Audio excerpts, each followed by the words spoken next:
Hello bachcho, let's read the question. So the question over here says the spermatogonia undergo division to produce sperms by the process of spermatogenesis. Choose the correct one with reference to above. ठीक है, तो यहाँ पे हमें क्या given है कि spermatogenesis का प्रोसेस होता है और उस प्रोसेस में स्पर्मेटोगोनिया अलग अलग डिविजन्स करते हैं. अलग अलग division in the sense spermatogonia में डिवीजन होता है. ठीक है, और बहुत सारे स्टेजेस के बाद क्या बनता है, बहुत सारे स्टेजेस के बाद बन जाता है आपका स्पर्म. ओके, तो इसके रेफरेंस में हमें आंसर करना है. सबसे पहले हम देख लेते हैं कि स्पर्मेटोजेनेसिस में एक्चुअली होता ही क्या है. जब हम वो पूरा प्रोसेस समझ लेंगे उसके बाद हम आंसर कर पाएंगे. तो देखिए क्या होता है. सबसे पहले कि जो स्पर्मेटोगोनिया है जो टेस्टिस में प्रेजेंट है सेमिनिफेरस ट्यूब्यूल्स के अंदर, ये कैसे हैं आपके 2n नेचर है. इनमें 2n नेचर मतलब ये डिप्लॉयड होते हैं, ऑब्वियसली डिप्लॉयड होंगे. फिर क्या होता है, ये थोड़े मैच्योर होते हैं और बन जाते हैं प्राइमरी स्पर्मेटोसाइट. Primary spermatocyte. अब क्या यहाँ पे कोई डिवीजन हुआ है? नहीं, मैच्योरेशन हुआ है. राइट, डिवीजन भी हुआ होगा, माइटोसिस हुआ है, उन्होंने अपना नंबर इंक्रीज करा है, बट मैच्योरेशन भी हुआ है, तो ये 2n ही रहेगा. ओके, फिर प्राइमरी स्पर्मेटोसाइट में क्या होता है, मियोसिस 1 होता है. मियोसिस 1, और ये प्राइमरी स्पर्मेटोसाइट बदल जाता है सेकेंडरी स्पर्मेटोसाइट में. ओके, अब देखिए क्योंकि यहाँ पे मियोसिस 1 हुआ है इसलिए इसका मतलब क्या है, इसका मतलब ये है कि क्रोमोसोम नंबर हाफ हो गया है, तो n. अब सेकेंडरी स्पर्मेटोसाइट जो है ये अंडरगो करता है मियोसिस 2, और मियोसिस 2 के बाद बनाता है ये स्पर्मेटिड. ओके, स्पर्मेटिड भी n ही रहेगा. ऑब्वियसली मियोसिस 2 में और रिडक्शन नहीं होता है, मियोसिस 1 के टाइम पे ही रिडक्शन हो जाता है क्रोमोसोम का हाफ में. अब ये स्पर्मेटिड मैच्योर करेगा और क्या बनाएगा, स्पर्मेटोजोआ. ओके, तो ये पूरा प्रोसेस हो गया. स्पर्मेटोजोआ को ही आप स्पर्म कहते हैं.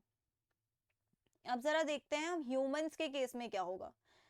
क्रोमोसोम नंबर आपको पता है ह्यूमंस क्या है, डिप्लॉयड है, और उनमें 23 पेयर्स ऑफ क्रोमोसोम होते हैं. 23 पेयर्स, तो 2n क्या होगा, 23 पेयर्स. और अगर मैं पेयर कह रही हूँ तो इसका मतलब डबल है क्रोमोसोम, 46 क्रोमोसोम से. तो स्पर्मेटोगोनिया में 46 होंगे या 23 पेयर्स होंगे. उसी तरीके से प्राइमरी स्पर्मेटोसाइट में क्या होगा, यहाँ पे भी 46 ही होंगे. सेकेंडरी स्पर्मेटोसाइट में देखिए कितने होंगे, 23. स्पर्मेटिड में कितने होंगे, 23, और स्पर्मेटोजोआ में भी 23 होंगे. ओके, अब जरा हम अपने ऑप्शंस की तरफ देखते हैं. स्पर्मेटोगोनिया है 46 क्रोमोसोम्स, बिल्कुल सही बात है, 46 क्रोमोसोम्स है ना स्पर्मेटोगोनिया के पास यहाँ पे. And always undergo meiotic division. देखिए क्या स्पर्मेटोगोनिया ने मियोसिस अंडरगो करा है, अगर करा होता तो प्राइमरी स्पर्मेटोसाइट 2n थोड़ी रहता है ना. तो यहाँ पे माइटोसिस होता है, मियोसिस नहीं होता है. माइटोसिस होता है प्लस डिफरेंशिएशन होता है, मैच्योरेशन. तो यहाँ पे मियोटिक नहीं होता है, माइटोटिक होता है. ओके, और माइटोसिस भी इसलिए होता है ताकि वो अपना नंबर इंक्रीज कर सके. नाउ सेकंड, प्राइमरी स्पर्मेटोसाइट, किसकी बात कर रहे हैं हम, इसकी. Primary spermatocyte divide by mitotic division. गलत बात, क्योंकि हमने यहाँ पे देखा प्राइमरी स्पर्मेटोसाइट क्या अंडरगो कर रहे हैं यहाँ पर, मियोसिस, तो मियोसिस होगा सही. थर्ड, सेकेंडरी स्पर्मेटोसाइट्स, इनकी बात कर रहे हैं, हैव 23 क्रोमोसोम, बिल्कुल सही.